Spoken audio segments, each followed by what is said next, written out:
भूखे को अन्न और प्यासे को पानी। जय बाबा बर्फानी। बाबा बर्फानी जी के सभी प्यारे भक्तों को ओम नमः शिवाय। नमस्कार दोस्तों, अगर आप भी श्री अमरनाथ जी यात्रा 2025 की तैयारी कर रहे हैं तो ये वीडियो आपके लिए है। इस वीडियो में आपको बताएंगे मेडिकल और रजिस्ट्रेशन से जुड़ी सही जानकारी, जो कि आपके लिए जानना बहुत ज़रूरी है। बहुत से लोग कंफ्यूज रहते हैं कि क्या मेडिकल हम किसी भी सरकारी या प्राइवेट हॉस्पिटल से करवा सकते हैं।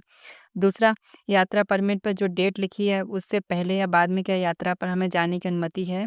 और अगला जो सवाल रहता है, क्या हम यात्रा किसी भी मार्ग से कर सकते हैं। तो इस वीडियो में हम आपको ऐसे ही कुछ सवाल हैं जिनके हम इस वीडियो में आपको जवाब देंगे। इस वीडियो को अंत तक ज़रूर देखें ताकि आपकी यात्रा किस बिना किसी रुकावट के पूरी हो सके। हर हर महादेव। चलिए वीडियो को शुरू करते हैं। तो मित्रों, पहला सवाल जो रहता है, क्या मेडिकल हम किसी भी सरकारी या प्राइवेट हॉस्पिटल से करवा सकते हैं। तो मित्रों, आपको बता दें कि आपको अपने शहर या राज्य के हॉस्पिटल से ही मेडिकल सर्टिफिकेट बनवाना जरूरी नहीं है। आप किसी भी राज्य या शहर में स्थित हो, श्री अमरनाथ जी साइन बोर्ड द्वारा मान्यता प्राप्त हॉस्पिटल से आप अपना मेडिकल सर्टिफिकेट बनवा सकते हैं।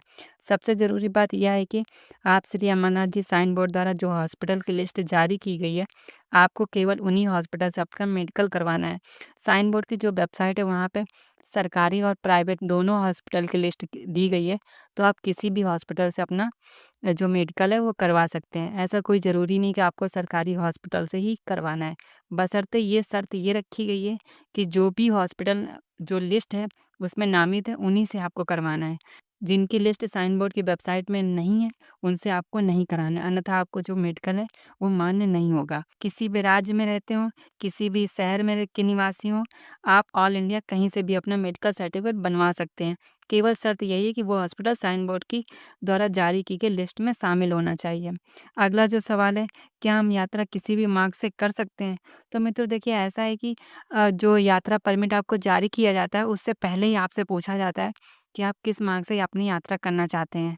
दो मार्ग मुख्यतः रहते हैं, एक बालटाल वाला और दूसरा पहलगाम वाला। तो आप जिस भी मार्ग से अपना परमिट बनवाते हैं, आपको उसी मार्ग से चेकिंग पोस्ट करवाना होगा। मतलब उसी मार्ग से अब आप अपनी यात्रा शुरू कर सकते हैं। दूसरे मार्ग से आपको जाने की अनुमति नहीं दी जाएगी। हाँ, ये आप कर सकते हैं कि मान लीजिए आपने अपना जो परमिट है वो पहलगाम से बनवाया है, तो आप जो वापसी दर्शन करने के बाद जो वापसी रिटर्न करते हैं, वो आप बालटाल या पहलगाम दोनों में से किसी भी रूट से कर सकते हैं।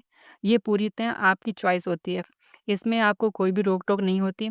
लेकिन जो एंट्री होती है, जहाँ से आपकी यात्रा शुरू होती है, वो जो भी आपके जो आपने रजिस्ट्रेशन करवाया है, उसी मार्ग से आपको करनी होगी। तो अगर आप पहलगाम से जाना चाह रहे हैं तो आपको चंदनवाड़ी से ही आपको एंट्री करनी करनी होगी। अगर आप बालटाल से जा रहे हैं तो आपको बालटाल से अपनी यात्रा शुरू करनी होगी। अब अगला जो सवाल आता है, यात्रा परमिट पे जो डेट लिखी है उसके पहले या बाद में क्या यात्रा पर हमें जाने दिया जाएगा या नहीं जाने दिया जाएगा।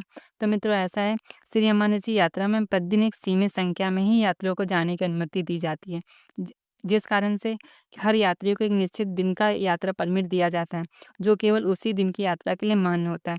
यदि आप अपनी यात्रा परमिट पर दी गई तारीख के बाद या पहले पहुँचते हैं, तो आपको यात्रा पर जाने नहीं दिया जाएगा। आपका परमिट मान्य नहीं होगा। आपका परमिट उसी दिन मान्य होगा, उसी दिन आपको जाने दिया जाएगा जो तारीख आपके परमिट पर लिखी है। और उस परमिट पे आपको जो चेक पॉइंट है वहाँ पे पहुँचना होगा। अगर आप पहलगाम से जा रहे हैं तो आपको चंदनवाड़ी उस तारीख को पहुँचना होगा। अगर यदि आप बालटाल से जा रहे हैं तो बालटाल में आपको वहाँ पे पहुँचना होगा। पहले तो आप किसी भी कीमत पे आपको जाने नहीं दिया जाए, कोई भी रीज़न आप बता दें। लेकिन इन केस अगर मान लीजिए जैसे कि मान लें 5 जुलाई का आपका रजिस्ट्रेशन है, 5 जुलाई का आपका यात्रा परमिट बना हुआ है। इन केस अगर आपकी ट्रेन लेट हो गई या कोई भी इमरजेंसी हो गई, आप 5 तारीख को नहीं पहुँच पा रहे हैं, तो आप 6 को पहुँचते हैं या 7 को पहुँचते हैं या 8 को पहुँचते हैं, तो आप ना जो भी वैलिड रीज़न है, वो आप उनसे बताइए। अगर उनको लगता है कि आप जो रीज़न बता रहे हैं, जो जेन्युइन रीज़न बता रहे हैं आपको, अगर वो सही है, तो वो आपको यात्रा पर जाने की अनुमति दे सकते हैं। लेकिन इस बात की कोई भी गारंटी नहीं है कि आपको जाने ही दिया जाएगा। तो आप अपनी यात्रा उसी हिसाब से अपने प्लान करिएगा, जिस तारीख को आपको लगता है कि आप पहुँच सकते हैं यात्रा में बिना किसी रुकावट के, बिना किसी बाधा के। साथ में हम आपको ये भी बताते चलें कि यात्रा जो परमिट होता है वहाँ पे आपकी दोनों चीज़ें मेंशन होती हैं कि आपको किस तारीख की यात्रा करनी है और कहाँ से यात्रा करनी है। मतलब रूट और तारीख दोनों ही आपके यात्रा परमिट पे मेंशन होता है। तो आपको उसी दिन, उसी तारीख को, उसी मार्ग पर आपको पहुँचना होता है। मान लीजिए आपकी यात्रा परमिट 5 जुलाई की तारीख पड़ी हुई, तो आपको 5 जुलाई को चंदनवाड़ी या बालटाल चेक पोस्ट पर पहुँचना होता है। तो दोस्तों यह थी श्री अमरनाथ जी यात्रा से जुड़ी महत्वपूर्ण जानकारी। अगर आपको जानकारी अच्छी लगी हो तो वीडियो को लाइक करें, शेयर करें, चैनल को सब्सक्राइब करना ना भूलें।